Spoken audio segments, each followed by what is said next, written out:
అదొక ప్రభుత్వ ప్రాథమిక ఆరోగ్య కేంద్రం. పేరుకే 24 గంటల వైద్య సదుపాయం అందించబడుతుంది అంటారు. కానీ సిబ్బంది మాత్రం విధులలో ఉండరు. అసలే వర్షాకాలం. ప్రజలంతా సీజనల్ వ్యాధుల బారిన పడి అవస్థలు పడుతున్నారు.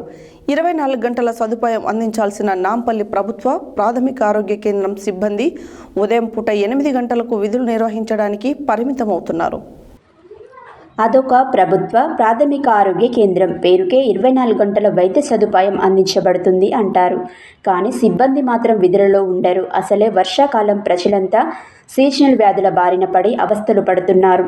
24 గంటల సదుపాయం అందించాల్సిన నాంపల్లి ప్రభుత్వ ప్రాథమిక ఆరోగ్య కేంద్రం సిబ్బంది ఉదయం పూట 8 గంటల విధులు నిర్వహించడానికే పరిమితమవుతున్నారు. రాత్రి 8 గంటల నుండి ఉదయం 9 గంటల వరకు ఆసుపత్రిలో ఎలాంటి సిబ్బంది అందుబాటులో ఉండరు. చికిత్స కోసం వచ్చే రోగులు అనేక ఇబ్బందులకు గురి కావాల్సిన సందర్భం ఏర్పడుతుంది.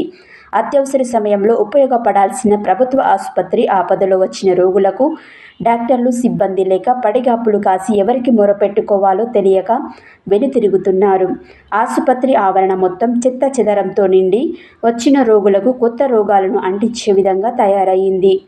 రాత్రి పగలనే తేడా లేకుండా ఆసుపత్రి ఆవరణలో వెలుగుతున్న విద్యుత్ బల్బులు అధికారుల పర్యవేక్షణ లేకపోవడమే ఇందుకు కారణమని ప్రజలు వాపోతున్నారు. ప్రభుత్వ ప్రాథమిక ఆరోగ్య కేంద్రం సిబ్బంది ఆడింది ఆటగా పాడింది పాటగా మమ్మల్ని ఎవరు ఏమి చేయలేరని, ప్రజల జీవితాలతో మాకు పట్టింపు లేదని ఇష్టారీతిగా వ్యవహరిస్తున్నారు. ఇకనైనా చొరవ చూపి నాంపల్లి మండల కేంద్రంలోని ప్రభుత్వ ప్రాథమిక ఆరోగ్య కేంద్రం సిబ్బంది చుట్టుపక్కల గ్రామాల నుంచి అనారోగ్యాల బారిన పడి వచ్చే రోగులకు అందుబాటులో ఉండేలాగా జిల్లా ఉన్నతాధికారులు చర్యలు తీసుకోవాలని ప్రజలు ఆవేదన వ్యక్తం చేస్తున్నారు.